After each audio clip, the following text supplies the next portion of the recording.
بسم الله الرحمن الرحيم سيدا كل جيل لسعتان لما عالم كوحة ومان تدقال بلارن كل جرا عابق كورونا يعذر ككدشة اللي يغان كوفيد سجالي طبعا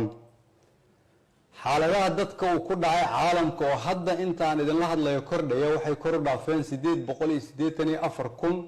أوقف أسبوعي وجودن بي وحالة بجبارمي ترى دتك عذر كان قوا وأنا يسير كرديسا مالين والبا وحاول ننتهي إنك بدن أفرتني أفر كن أوقف وحال إلدرن أو لجيفا صدن يسدح كن أوقف ووليبا جرابوه إن بدن أو كم إذا بكان كاس يدتك كل ننتهيبا وحايكسو جيلان دلالك عالم كوجهر مرسن دقارة أهان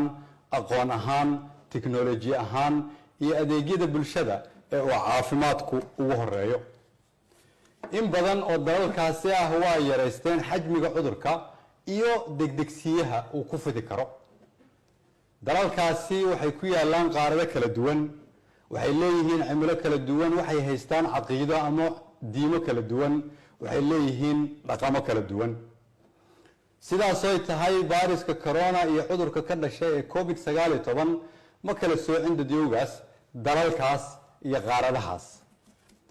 waxay isku si u dilay dad xodan ah iyo kuwa dirqi ku hela qutulyoomkooda waxay isku si ugu dhacay dad caan ah iyo kuwa la yaqaan iyo kuwa aan la garanaynin waxay isku si ugu dhacay una dilay dad waayeel ah iyo kuwa 20 jir ah waxay isku si ugu dhacay kuwa hore u qabay xanuuno kale iyo kuwa caafimaad buuxa qabay oo waliba dhalinyaro ahaa waxaan halkan تعسي وقدريا أمد الصوماليات قال أهان قويسكي وكجيريودي الله نحريستي رئيس الوزراء هراء الصوماليا مدن النور حسن حسين نور عبده وعذر كان جيريودي ذلك إنجليزك وعن سيدو كلا تعسي وقدريا قويسك مواطنين الصوماليات عذر كان جيريودي دافع عالمك قال أهان ذلك سويدن إنجليزك دنمارك نروي يمالها كلا walaalayaal maadaama cudurkani si xoogan u socdo kuna soo badanayo geeska Afrika waxa muhiim ah inaan xoojino foojignaanteena waa inaan aqbalnaa inaan ku jirno xaaladan caadi ahayn oo aan garwaaqsanaa in cudurkani dhab yahay sidaas daraadeed waa inaan muujinaa foojignaan dheeri ah si aan dadkeena u badbaadino cudurkan sida safmarka ah u dilaya dadka waa cadow laga guuleysan karo lagana guuleysan doono hadii Ilaahay yiraahdo kasoo awoodda dhaqaale iyo tan aqooneed ee lagula tacaalo bukaanka haddana dawada ugu wanaagsan ee ilaa iyo hadda la isku raacsan yahay waa ka hortagga guusha ama fashilka dadaalka ka hortagga waxay marka ugu horeysa ilaa iyo xad ku xiran yihiin qofka ama shakhsiga marka xigana waxay ku xiran yihiin dhaqanka umadeed iyo sida ay u dhageystaan ama ugu hoggaansamaan qorshayaasha iyo tallaabooyinka madaxdooda talooyinka madaxdooda iyo howlwadaanadooda caafimaadka si looga hortago cudurkan kuma filno dawladda federaalka kaligeed kuma filno dawlad goboleedyada kaligood kuma filno adeegayaasha caafimaadka kaligood waxaan u baahanahay garabkiina dhagihiina qalbigiina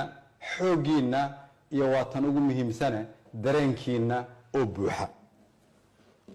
sidaan hore u sheegay waxa ilaa amar dambe xirnaan doona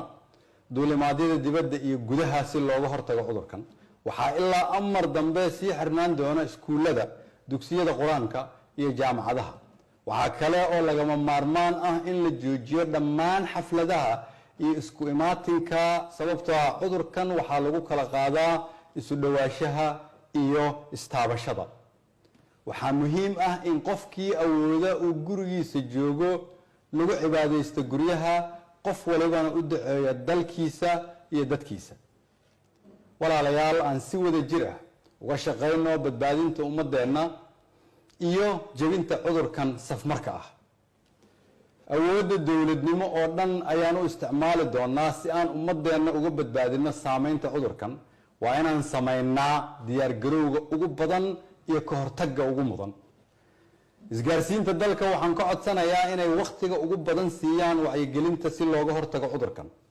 ganacsatada Soomaaliyeed waxaan ugu baaqayaa inaan la kordhin sicirka raashinka daruuriga ah sidoo kale wasaaradda maaliyadda waxaan farayaa in ganacsatada laga khafiifiyo canshuuraha cuntada daruuriga ah iyo daawooyinka inta dhibkani socdo. dowladda federaalku waxay ka shaqayn doontaa inay hirgeliso qorshe lagu kabayo dhaqaalaha dalka. waxaa kale oo aan wada hadallo kula jirnaa ganacsatada iyo deeq-bixiyayaasha caalamka sida xal loogu heli lahaa saameynta dhaqaale ee dalka ku imaan kara. waxaan u mahad celinayaa hay-adaha dowladda iyo inta nagala qayb qaadanaysa ee ku howlan ka hortagga iyo daaweynta cudurkan. walaalayaal, dhakhaatiirta adduunka iyo kuwa dalkeennuba waxay noo sheegayaan in cudurkani halis yahay, dilaa yahay, ayna waajib tahay inaan kulligeen nafteenna iyo nafta walaalaheenba ka badbaadino. fadlan aanu fahamno sida uu khatarta u yahay cudurkani, qaadanana talooyinka hay-adaha caafimaadka. adigoo mahadsan kulligiin, fadlan ilaa